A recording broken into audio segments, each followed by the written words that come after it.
Welcome, dear viewers, to a new episode of Dialogue Horizon. This episode will continue on the same issues discussed last week about the framework agreement and its expected results, positive or negative results, it depends. So that we'll happy to host the same guest, our friend Professor Manzoor Abdullah Manzoor, as known to most of the people. He's a professor in the University of Khartoum. He's in the peace and conflict resolution, and he was the director of the Peace Research Institute of University of Khartoum. Also, we have our friend Makki al-Maghrabi. Ustad Makki al-Maghrabi is a famous, known journalist and columnist and reporter, and he's also has some good connections in the outside media. So I'm happy to host both of you in this episode, which will continue on the same issues. Welcome. Thank you. Okay, my first question, actually it will be to both of you, but let's start by Professor Manzoor Abdullah Manzoor. Professor Manzoor, the framework agreement, framework means incomplete. Framework agreement was, in its articles, it stipulated the formation of workshops to integrate the findings of the workshop with the in the final agreement of the framework. This workshop became, to many people, a controversial issue, because some people, they believe that the issues which are to be discussed, six workshops, most of them are not part or cannot be resolved by any transitional government. So let us, for example, say already started the workshops, already started in three papers. First was the dismantling of the hostage regime, is the first workshop. The second is the Juba Agreement, refining or fine-tuning of the Juba Agreement, and it went passed successfully, and they produced some matrix or some time modalities to implement the Juba Agreement. Also, we have the East workshop. Unfortunately, East workshop, as everybody knows, that it was banned, that it was not allowed to take place by the security authorities in that region, in the Red Sea region. So this workshop, although all preparations went as scheduled, but all of a sudden it was maybe you can tell us why. You mean the transitional justice? Not the transitional justice, or no, the workshop, the East the track. East has taken place in Khartoum. East track. Yes, it took place in Khartoum. It took place. But the transitional justice, yes, I think that was the one which was not allowed to take place. What one of the workshops is the transitional justice. That's yes. right. That's right. So, and this one is supposed to be, but it was done in Khartoum. Yeah. Transitional justice, and so the workshops for both of you, and somewhere they started work. Can you tell us about the idea of the workshop? Is it feasible? Is it good? Is it something it adds to or subtract from the framework agreement? Well, thank you very much, Omar. I think these workshops on the 5 issues are part and parcel of the framework agreement. The workshops. Those who signed the framework agreement have agreed that these 5 issues will be debated through organizing workshops. Mm-hmm. And that's precisely what came in the framework agreement. As you rightly said, we had the one on the dismantling of the structure of the former regime. Then we had the one on Juba Peace Agreement. Then we had the one on the East. And few days back, the ones on transitional justice started. Mm-hmm. And I think they were successful in having these workshops done in the regions instead of having only one in Khartoum. which started yesterday, the overall one that would bring together the recommendations arrived at in the states.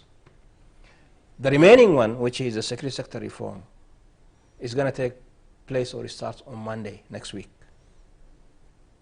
So now I think the signatories to the framework agreement are on the same page when it comes to these workshops.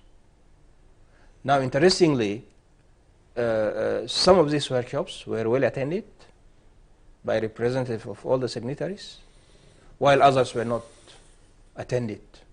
And I'm here specifically referring to one on the Juba Peace Agreement that was held in Khartoum.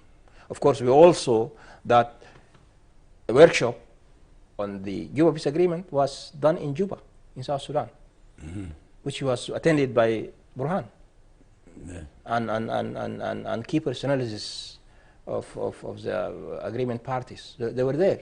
They boycotted the one in Khartoum, and they attended the one in South Sudan. South Sudan. But never mind. Now the point is that these are the issues that were agreed upon in the framework agreement, and workshops have to be undertaken to address these matters, because these are contentious issues. There were no agreements on these issues, and that was why they were debated in this way. And you are absolutely right. Some, if not all of these issues, cannot be resolved within the transition. They will continue even beyond the transition. Beyond the transition. But I think it's a good idea that they started the debate on these issues within the transitional period. And I don't think deferring things will automatically solve them. Actually, one of our problems since we got our independence in 1956 is that we had this habit of deferring things. So something has to start, and then we see how it moves. And I think the success or otherwise of these issues that are now debated would depend largely on the sincerity and the political will of the parties to the whatever agreement that is going to be signed. This is the bottom line, I think. This is the bottom line. Yeah. Okay, but Sadmak al-Maghribi, having heard Professor Manzoor saying that about the workshop, but others, some other analysts, academicians, they have different opinions. They believe that the transitional period, which we used to have two transitional periods, were very successful. The one which followed the October Revolution, and the other, the one after May Revolution. Both, they were only 1 year with a specific task of running general elections.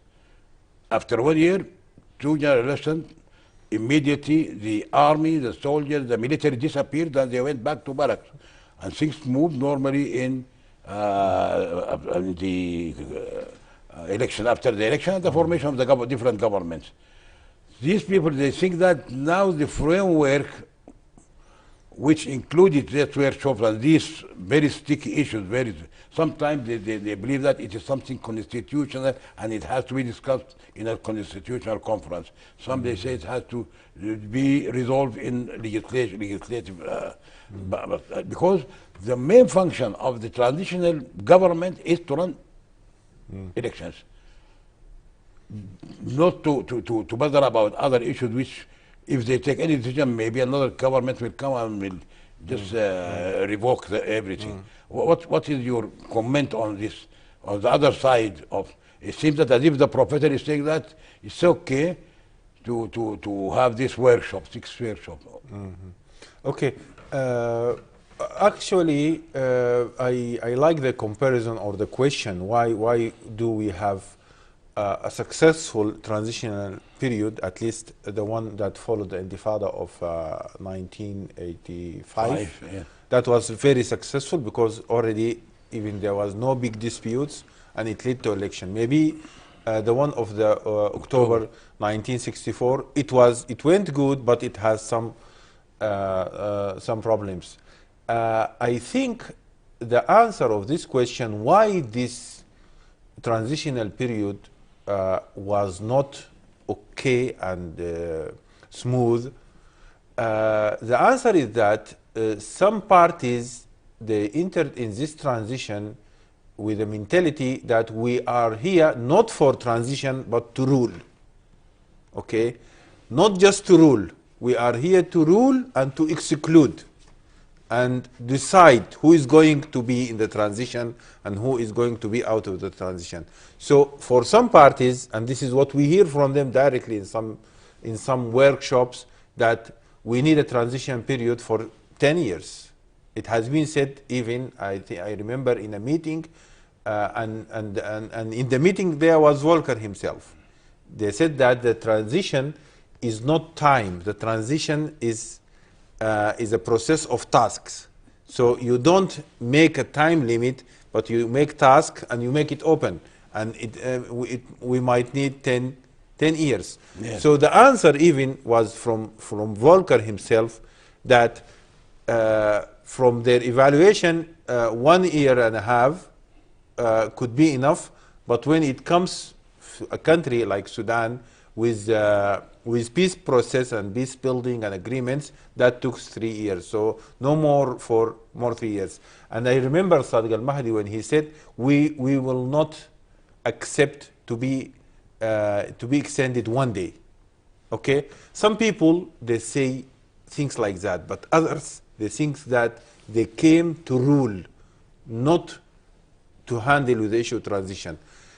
Okay, coming to the framework agreement, I'm still in my stand in favor of the framework agreement. Even framework agreement is facing real challenges. But having incomplete agreement better than not to have any agreement. That is clear. The political parties from the FFC now they are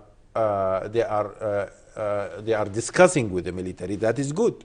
They are discussing with others in informal meetings and in the houses residence of ambassadors. That is not good, but at least it's happening. So that without the framework agreement, you don't have people come together. Coming to the workshops, let me speak here as a person that available for media and receive questions for media. I was in the African Union Summit in February. The media made with me 25 interviews in Sudan. None of them asked me about the framework, the workshops. Maybe they ask about the framework agreement, but they don't know anything about the workshop. So the workshop is out of the international concern. Maybe the envoys here and the representative of the countries and the mechanism, they are following that issue, or the UNITAMs, they have schedule, they have budget, they have fund, they have things they should do it. But the question now, targeting Sudan, or the two questions, will we have a civilian prime minister and a civilian government or no?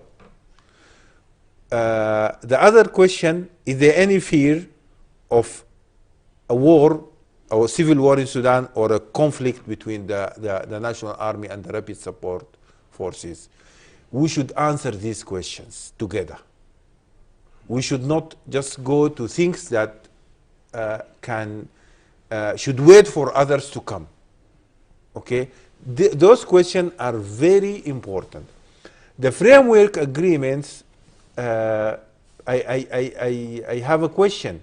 The framework agreement of the dismantling the June 1989 regime, when I hear things from international experts like Greta Ferner, things that is clearly put the dismantling committee or the dismantling process in the track of criticism. And then when I see the recommendation, I see the recommendation so far from what experts and genuine people said within the workshop. And that may raise another question. Why not you wait for others that they have serious criticism on the dismantling committee, rather than to have people that they're already supporting or they were part from the dismantling process? Because others, when they join, they might give you with better picture or complete picture and better criticism. So my concern is that after having others, the non-signatories, come together and sign the framework agreement and, and sign the final agreement, we will open the workshops again. And we will start from zero or scratch. So you are, as if you are saying that the convening the workshops is not timely. It's not timely. I think let us say timely. The workshop should be redesigned in a way that will take the serious issue that is some other signatories they have concern on it to be delayed. Okay, look at the issue of the SSR, security sector reform. How you can discuss security sector reform without having the armed movements, because they are part of the process of integrating them or demobilizing their elements, so that some elements are far from being decided now with a group of people that they signed with the military and the others they didn't sign yet.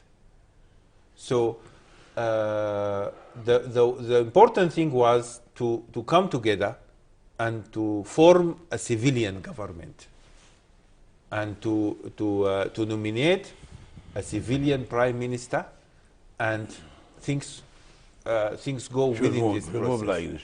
Okay, Professor, do you have any comment on, because well, I think let us, while we are debating these important issues, let us not forget the meeting that took place 2 days ago. Meeting by what? The meeting that brought together Burhan Hemeti and the signatories of the framework agreement. Okay. Where they seem to have agreed to move forward. And as I just mentioned, the overall transitional justice workshop started yesterday. It will continue for 4 days. The security sector reform is going to start on Monday. You see, now the deliberations of these 5 or 6 workshops would be part and parcel of the final framework agreement that will be signed. So with due respect, I don't think Maki's suggestion of reopening the workshop I don't think that's going to take place, because the deliberation of these workshops, to my understanding, are going to be part of the final agreement that will be signed before forming the government. So now we have a process that has started that is almost certain coming to an end. And some people actually start talking about forming a government during Ramadan. Things are moving very fast. And that is actually, in a way, good, but in other ways it's not good. Because it would always be good to have a broad-based support for any political process to succeed. Yes. On the other hand, we cannot wait indefinitely to have everybody on board, because that's not going to happen anyway. But let me just go back to, because you mentioned, the two of you argued that the previous 2 transitions were successful. I don't think so. They're not successful. Why? Yes, they were short, and people went to elections, but we didn't get peace, and we didn't get democracy in post transitions. The one in October 64 was followed by numeric coup. After 4 years. Exactly. Democracy was not allowed to entrench. The same happened in the one in 1985. After 3 years and a half, there is another military coup that abrogated the whole process. So I don't look at them as actually they are big failures. The 2 transitional periods. Exactly. And we need to learn from those mistakes and to have one that is at least not as bad as the previous ones. So I'm looking at this process from a very pragmatic position. We have been waiting for so long. The economy is doing quite bad, and we have already started experiencing the pounds going down. Yes. You see? So the faster that this process comes to an end, And again, let me emphasize the fact that any political deal will have the chance to succeed if the signatories have faith on it and if they have a political will to go forward with it. Now, if these people are sincere, I think they represent a good critical mass that is sufficient, at least for me, to move forward with the political process. But who is impeding the enlargement? It is the signatories. Signatories are not allowing. Yesterday I read that they received about more than 100 applications from different groups that would like to join. And they don't. They're not allowing them. Not allowing them. They're still playing foot dragging. I don't know why. Well, this is strange to me because I thought that it is in the interest of the signatories to have as many people as possible. Yes. What's wrong with that? The civilian part, the brokers, the brokers, they don't mind. They are calling for the enlargement. Anyhow, this is something weird. Actually, giving full support to framework agreement, that doesn't mean we give the framework agreement a blind eye from some mistakes. Of course. It needs to be revisited. The signatories themselves, they should be put in account with their statements refusing others. Yes. The civilian powers should ask them, why do you say that X is not accepted while the Popular Congress, the party of Turabi is accepted? So what was the criteria? That you don't accept Tijani Sisi and you accept this one? Or you say that we don't accept the bloc, but we accept them as individuals. Okay, that may be sound to me. But look here, a person like the vice president of the Sovereignty Council, when he come out and saying that there is a hidden agreement locked in the drawer, what kind of trust that you have it in the process if you don't open the doors for others? Just come, there is nothing hidden, all things on table, and forget about any things that you hear that it is in the drawers. Because this is not rumors coming from someone in the market. That is the vice president said things. We have another one that already signed and closed in a drawer. So that I don't say at all that we should dismiss the framework agreement. The framework agreement was something good. And the very thing that I said it even in the first episode that we discussed the framework agreement, I said that I congratulate the people that the parties that they signed the framework agreement for their bravery, because they know that the street, some people in the street will not accept that. Yes. But they look at the national interest and they sign the agreement for opening the dialogue. That's good, but they should come together with their brothers in the democratic bloc and come together and open it for others. Okay, Professor. Okay, let us move from this issue and how we covered it thoroughly, in depth actually. The other issue, which is important also, the spokesman of the military, of the armed forces, last week he issued a statement on behalf of the army. First of all, he is saying that the army is fully supporting the framework agreement. And at the same time, he's pointing to others who are trying to impede the process, the democratic process. So some people are a little bit amazed about the timing. Some people say untimely. Sometimes people, what is the reason? What is behind this? Who is doing what? So that the army comes out and say a statement like this. What did you read from this statement? Well, to be honest with you, I failed to fully gauge the statement issued by the army and read by the army's spokesperson. Although in some of its parts it was quite clear, because the army said that we strongly stand behind the framework agreement, we are behind the political process, and we are in support of that. But I think the statement was a response to a lot of rumors that were circulated during the past couple of weeks or so. Rumors that try to amplify the rift between the rapid support forces and the army. And I think the army realized how alarming this situation is. And that is why it issues that statement to reassure people that we stand by what we signed, in spite of the statement that came 3 weeks ago or a month ago from Burhan, conditioning going along with the framework agreement by integrating the rapid support forces.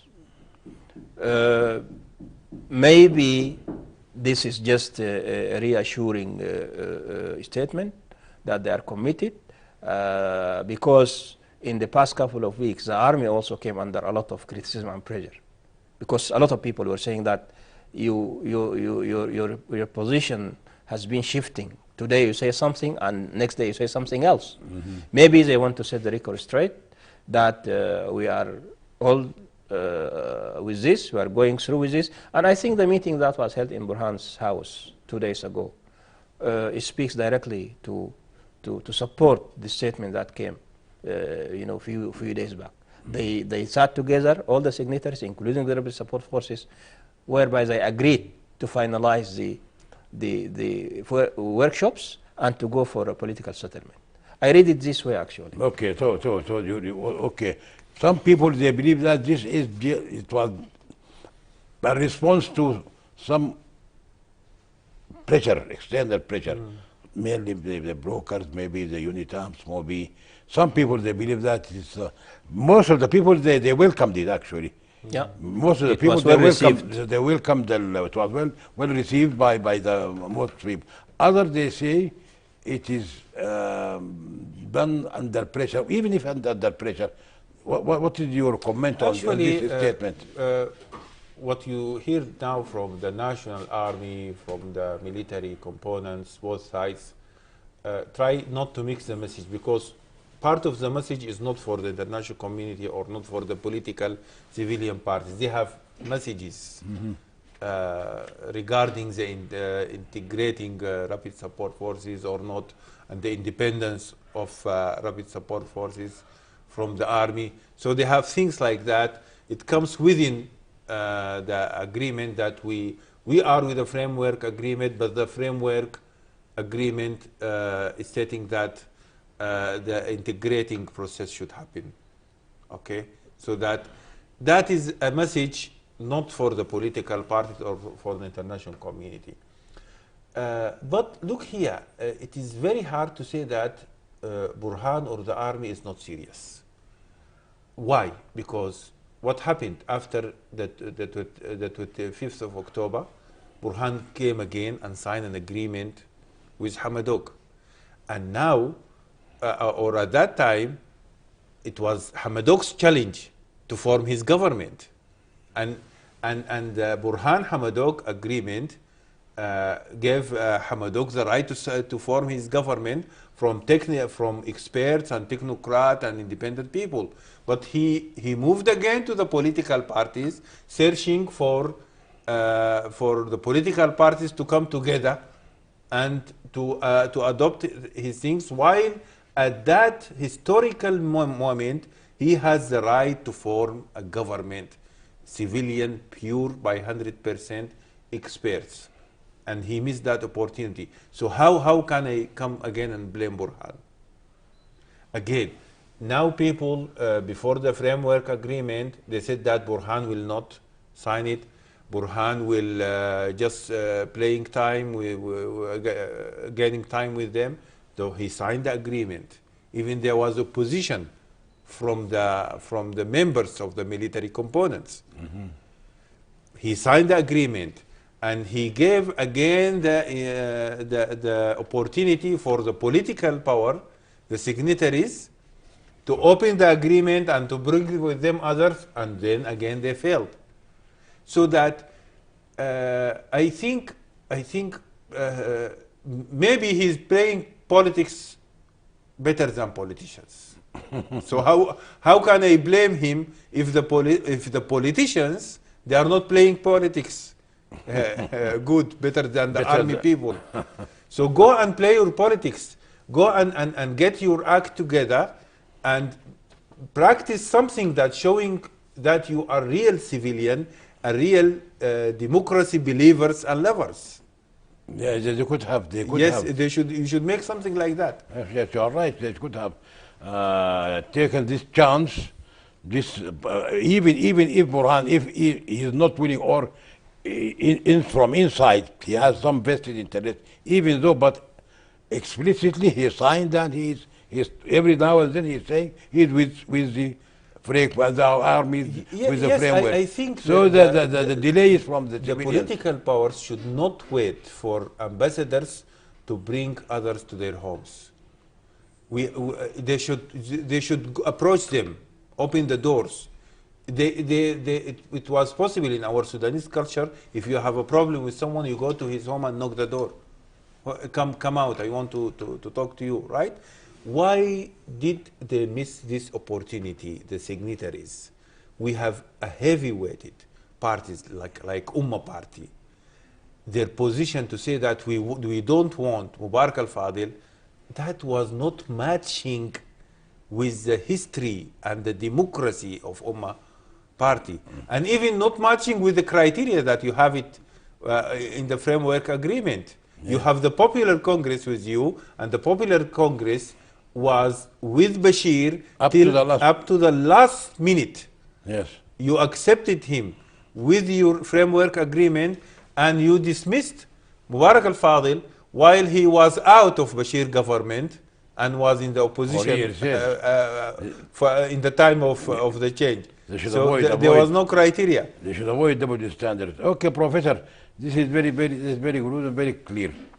Let us move to security. Many people are confused about the renewal of the Security Council of the imposition of the sanctions against Sudan, which was a long time ago, and it was renewed for another 18 months, I think, and it was actually almost unanimously, because the two veto heads, China and Russia, they abstained. But even there are Arab countries, they voted for this. Even some Arab countries, they voted because they were in the Security Council. So tell us about the sanctions and the effect of the sanctions on Sudan, and why Security Council neglected all pleas from Sudan to waive these sanctions. Well, it's very simple. If you are suspended from the African Union, what do you expect?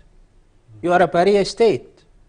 You did a military coup, and your membership in the very important regional body, the African Union, was suspended. And I really didn't expect a different decision in the Security Council about this matter. It's directly related to the October 21st military coup. I can bet my sense that if there is a civilian government in place, the decision would have been different. You see? So, and this is something that we need really to, both our political and military leaders need to understand this. We have to move. We have to move forward. We have to go beyond the military coup, station. And so that some of this is sticky. And let us also recall that, however we may say about Hamdok's government, they started good processes that partially pulled us from that evil circle.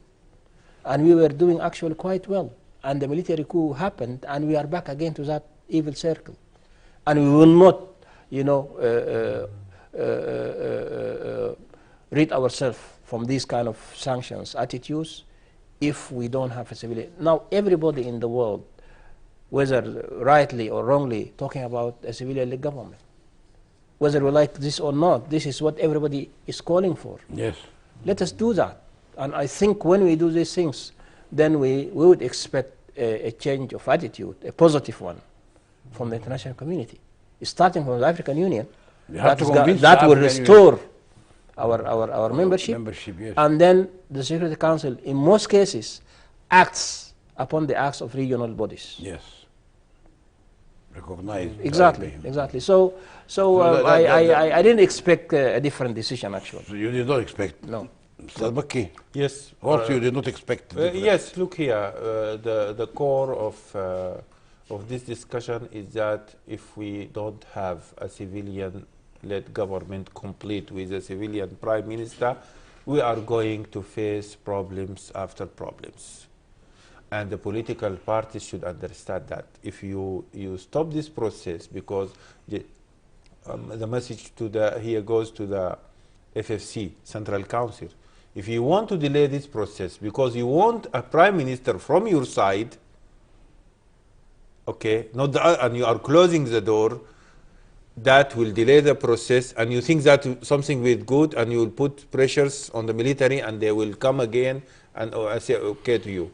Or the other parties, the armed movement, they want to delay process because they are not willing for the DDR process or the SSR process, or even the dispute between the military and the rapid support forces, and the calls from people that supporting the rapid support forces that the issue of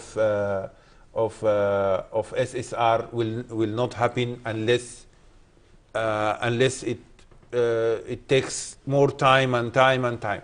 So I think some people, they are, or the parties, they are looking to their own interest and forgetting that the national interest now, and even their own interest, will be damaged very soon. The economy is bad now. Very bad. Some people, they didn't get, or some employees, they didn't get the salaries from government, from the public service. Why? Because not because there is no money, because there is mismanagement now happening, and we are paying for mistakes that happening a year ago. It didn't appear that people are taking the salaries in time, the economy is going with the push that was before, but now we have serious problems. I think the parties should come together and agree on a civilian prime minister that is not representing a group and excluding a group. Yes. That will never work. It will never work. It will never work. That's true. Okay, that's very clear. Now we move to the sticky issue, which is the reintegration of the rapid support forces. Now we are all, everybody is following the conflict between the two generals about General Burhan, General Hamiti, and it was resolved anyhow, apparently or seemingly resolved by sitting together, that making sure that they will not confront each other, because this will be damaging to both. But some military experts, Professor Manzoor, they believe that the process of the integration or reintegration in a group, or it's not like it's not a militia, because it has a law, it was formed by law. Not only this, some people, they say the army, the troops, are almost about 100,000, which is quite a big number, quite a sizable number. If you compare it even to the army, it is not a joke. So they believe that this is a very tedious, very painstaking process. You have to decide how to do the integration. You integrate them as only one unit and put them somewhere, or you start the process of selecting according to the fitness, according to the skill in the weapon. So they believe it is something very sticky, and it will take time. And the army is pushing very, very hard these days, I don't know why, to have the reintegration done. Can you just tell us, both of you, can you tell us about the reintegration? I'm not an expert in this area, but what I can say is that, and this is a statement that I have made time and time again, I don't look at the rapid support forces as a militia. It's not a militia. They are regular forces. They are being paid by the taxpayers' money. You know, their status has been regularized by the parliament. You see, when it comes to numbers, I think this is a very technical issue. And the army is fit to work out the details about who should be retained, who should be discharged, and all this. If there is a will, there is always a way. Now, my only concern is that this is a process that should be dealt with by both the civilians and the military. This is not only a military affair. Because whatever plan or thing that the military wants to do, it should go through the Ministry of Defense, who is a civilian in the coming government. Yeah. And the civilian are the one who are going to implement and pay for whatever reforms that's going to take place. And for this reason, they have to be taken on board.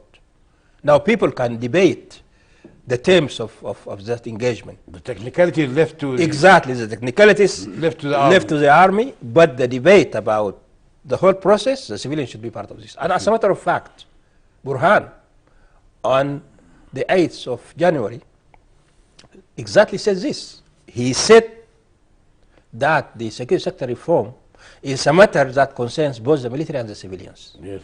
He said this. So I really don't see why people are making all these very strange stories about the process. We are not an exception. They can look for examples in the region and internationally. A lot of countries came out with, from armed conflicts. Maybe the lot of the rapid support forces is a bit different because they are not militia, they are not rebels, they are regular forces, but they are separate. And to come to your question, there are two possibilities. They could be integrated as individuals within the Sudanese army, and they become like any other, army members, or they could be integrated as a bloc, given a different name, but they are under the commander-in-chief of the army. Hierarchy of the army. Exactly. That's the point. The whole point, no matter how you do the integration, they have to come under the command of the commander-in-chief. That's the point. That's very clear. Yeah, that's why that is one of my thinking in one of my articles, that they could take them all, but as borders, as they used to be. When they started as border guard. Border guards, yeah. Anyhow, this is something technical, but something new, which is good. You said that the civilians should, at certain state, should be part of the process. Sure. Okay, so my last question, maybe, but this is something very general. Okay, I will tell you something very strange. When I sit with my, also I'm not an expert on that issue. We are both civilian by 100%. I'm a journalist and media personnel and a professor, he's academician. But look here, when I sit with experts that well connected with the rapid support forces, and they say things, and the things seem to them very contradictory, because they said to me that in a side my idea is very positive to them, and in a side is very negative. Okay, I will tell you the positive and the negative. According to their evaluation, I'm against the integration of rapid support forces as a bloc in the national army. Why?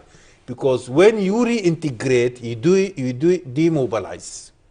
The integration is not just you put all the rapid support forces within the army, because according to the army, the national army, there are regulations according to the certificates to things.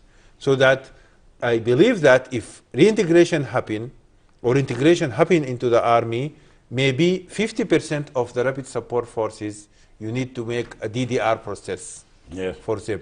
And the DDR process for the rapid support forces is a disaster. Why? Those people are very skillful in fighting, okay?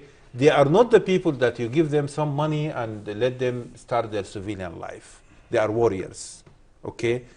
And very strong warriors. And when they go back, I don't think that they will go back to be a farmers, frankly speaking.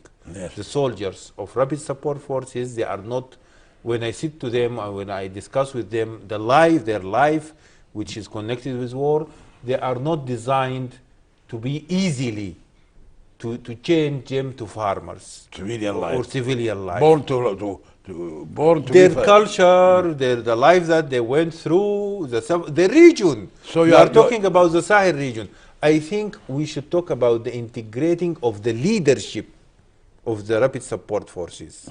But the rapid support forces, according to its law, it should remain rapid support forces. But the leadership of the rapid support forces should be integrated, fully integrated. But all in all, they should be under the The umbrella, command the of umbrella, the but armed forces. still, rapid support forces should have its own law and regulation and criteria because it acting in a different field. For the future time, I think integration should happen. What is the things that I criticize the rapid support forces? I say to them, there are kind of reform. You should not wait for the civilian. You should not wait for the international community to say to you, I cannot accept that the top person, the leader of the army, should be a person and his brother should be the second man in the army. That is not national army. Yeah. We cannot tell people jokes and try to convince them that this situation is good. I'm not criticizing the second person, Abdurrahim Dagalu, in himself, but I cannot accept if they ask you a different country in Asia and say to you that the army leader is X and the deputy is his brother, you will not accept that. Okay, so that for me, I think this reform should not wait, and rapid support forces, Hemeti himself should start something targeting to move this criticism away of the table. The rapid support forces is an army for Sudanese, and it is not for a family. He needs that. He needs that. He needs that, not Sudanese. He needs that to survive from a very big criticism and pressures might happen to Sudan, not to. But for rapid support forces, I think we are in the region of the semi-desert and the Savannah region. You have a region full of wars, terrorism. We need the rapid support forces. Okay, that is good, but we have only few minutes for Professor, 2 minutes. Actually, general question. Actually, it is about people talking about the general election. It comes after 1 year, 2 years, 3. Anyhow, it will come. There should be, but some people they say that the youth they are not fully aware of the parties, the traditional parties, the historic parties, and sometimes they put the blame on all this failure of Sudan to these parties.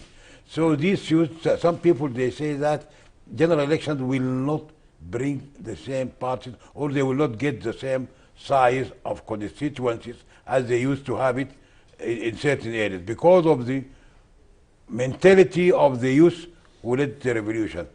What do you think? Do you agree to this assumption? Well, you cannot cross the river before you get there, you know. And I think yes, I fully understand the frustration of the youth from the political parties and the blame that they accord to these political parties.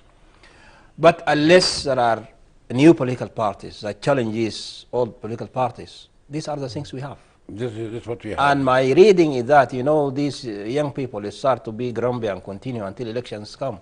And these political parties, the old political parties, will also win the elections. It's very simple, quite simple.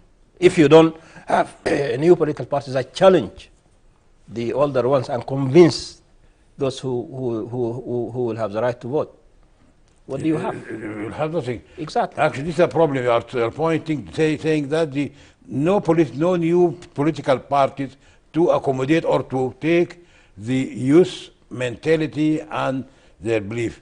You agree to this? I just want to add one point. Where is the democracy and the election within the political parties themselves? Also not. We have a problem. We have a problem with that. Okay. Thank you very much. That's a good conclusion.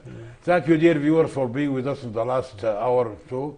I have to be very, very grateful to the two gentlemen, Thank you both of you, Professor Manzoor Abdullah Manzoor, Ustad Makki al-Maghrabi, for joining me in this important episode and for the views which you extended to the viewers. Thank you. Hope to see you next week in another issue.